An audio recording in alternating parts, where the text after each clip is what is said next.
you have ever been laughed at for trying to prevent something that has not happened yet, then you already understand how this begins. Because prevention does not look heroic. It looks unnecessary. It looks dramatic. It looks like overthinking. And 3 years ago, that is exactly what my neighbors thought I was doing when I built a reinforced flood This wall report along confirms the it. back We have edge a major of my problem. property, A where problem? the What river kind of bends problem? closest A critical to our one. We need to subdivision. act now. A Team, neighborhood this is our marketed chance. as We need to act peaceful now. riverside I agree. This looks luxury promising. living, What's the where timeline? lawns are We trimmed, start the immediately. mailboxes are polished, and nobody wants to imagine water rising higher than the decorative rocks along the bank. I work in civil engineering, and water behavior is not emotional to me. It is mathematical. It follows elevation, gravity, soil saturation, and pressure. And when I ran the models after buying the house, the numbers did not match the sales brochure optimism.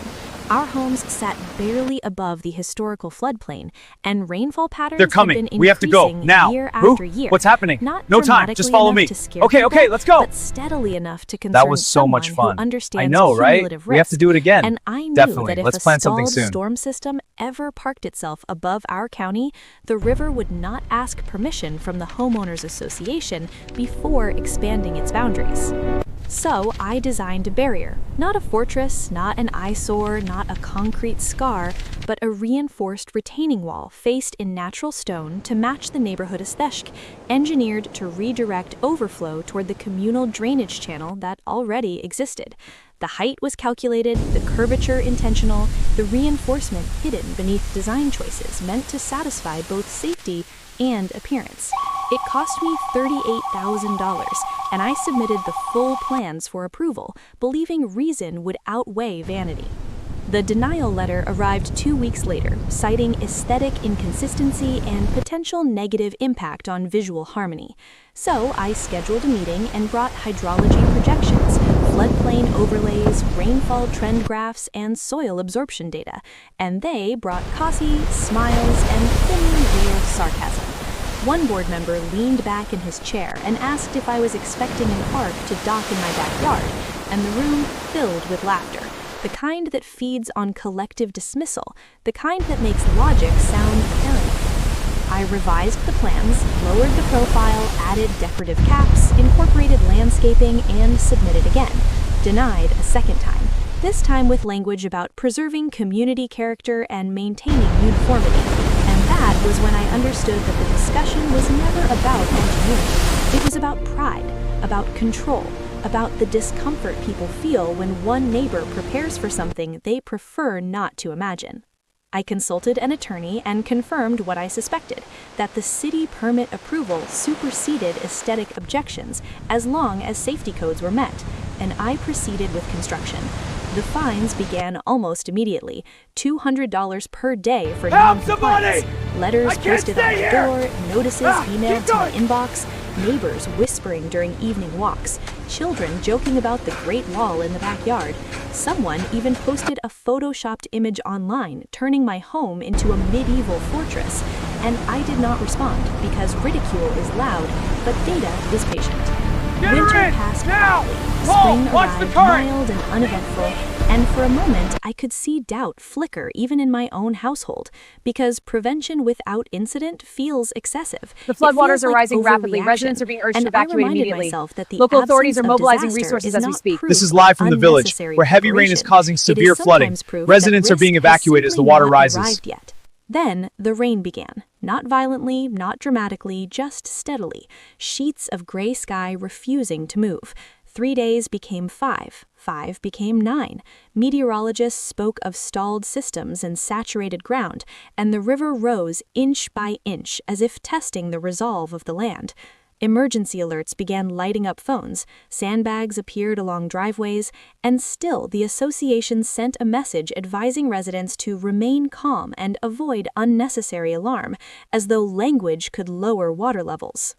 By the 12th day, upstream levee pressure intensified, and sometime before dawn, the structural compromise occurred.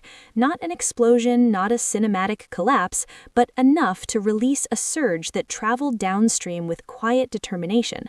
and water does not shout when it invades. It spreads, it seeps, it fills the lowest spaces first, basements, garages, crawl spaces, foundations, and by sunrise, our neighborhood reflected the color of the sky because it had become part of the river. I stood in my backyard with a flashlight watching water press against the barrier I had built, and instead of breaching, it curved along the reinforced channel exactly as modeled, exactly as designed. The flow redirected toward the drainage slope and moved on, while across the fence lines I could hear pumps running, doors opening, furniture being dragged through shallow water, and the realization that $6 million in cumulative damage would soon be calculated in insurance reports. My home remained dry. The Great Wall, as they called it, stood silent, not triumphant, not proud, just functional, and I helped neighbors carry soaked belongings. I loaned equipment. I avoided saying, "I told you so," because disaster is not a victory, it is a cost. But in the emergency meeting that followed, something shifted from gratitude to suspicion, and someone suggested, carefully, that perhaps my wall had altered the natural flow and contributed to the flooding of adjacent properties, and that was when I understood the laughter had simply evolved into deflection, because admitting they dismissed prevention would require admitting fault, and fault is heavier than floodwater. The consultant hired to evaluate the situation arrived with instruments instead of opinions and walked the riverbank measuring residual water lines, analyzing soil displacement, scanning flow direction markers left behind in silt and debris, and after hours of quiet assessment, he asked whether other flood mitigation proposals had been submitted before the storm. And the silence that followed revealed more than any accusation, because records existed of my applications, my revisions, my denied approvals, and the minutes of meetings where safety concerns were minimized in favor of aesthetic consistency. When his report was delivered, it stated clearly that the wall did not increase downstream flooding and in measurable ways slightly reduced velocity along a vulnerable bend, meaning the structure they mocked had functioned exactly as a mitigation barrier should, and logic should have ended the conflict there, but large financial loss creates desperation, and desperation searches for alternative narratives, especially ones that shift responsibility away from leadership decisions. Insurance adjusters began reviewing structural changes within the subdivision, and rumors surfaced about unauthorized modifications influencing coverage, and the implication that my compliance-approved barrier might complicate claims forced me to respond, not emotionally but strategically. I retained litigation counsel, compiled engineering data, municipal approvals, email correspondence, denial letters, fine notices, consultant findings, floodplain maps, and rainfall statistics, and sent formal notice that any attempt to assign liability would trigger counterclaims for harassment, wrongful enforcement, and obstruction of lawful property protection. The tone of communication changed quickly because confidence evaporates when exposure becomes possible. Homeowners began questioning board decisions, asking why flood preparation had been dismissed, why fines were prioritized over risk assessment, why meetings emphasized visual harmony over structural resilience, and internal fractures appeared. 2 members resigned quietly, citing personal reasons, while the president framed the storm as an unpredictable anomaly, despite documented climate trend increases that contradicted the narrative. At the annual vote, turnout doubled and new leadership entered with backgrounds in construction, engineering, and insurance risk management, and within months policy revisions allowed professionally designed protective structures, drainage upgrades were funded, grading improvements implemented, and voluntary reinforcement incentives introduced, not as an admission of error but as evolution.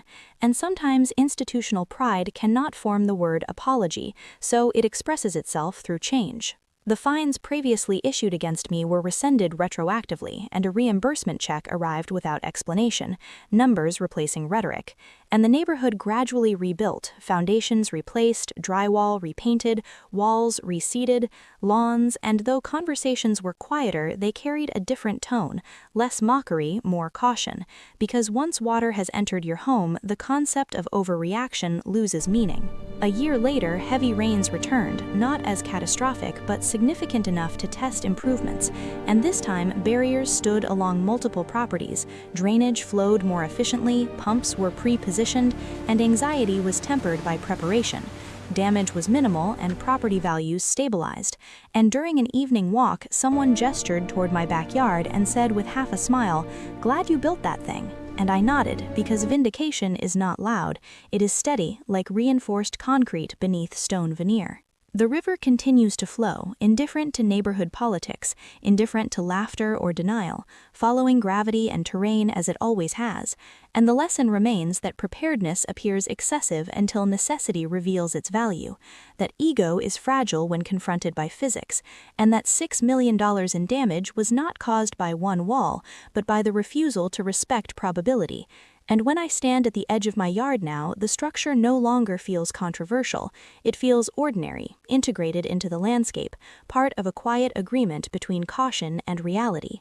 They once called it the Great Wall as a joke. Now it stands as a reminder that water will always seek the lowest point, and leadership must decide whether it will rise above risk or sink beneath it, because nature does not negotiate and prevention does not beg for approval.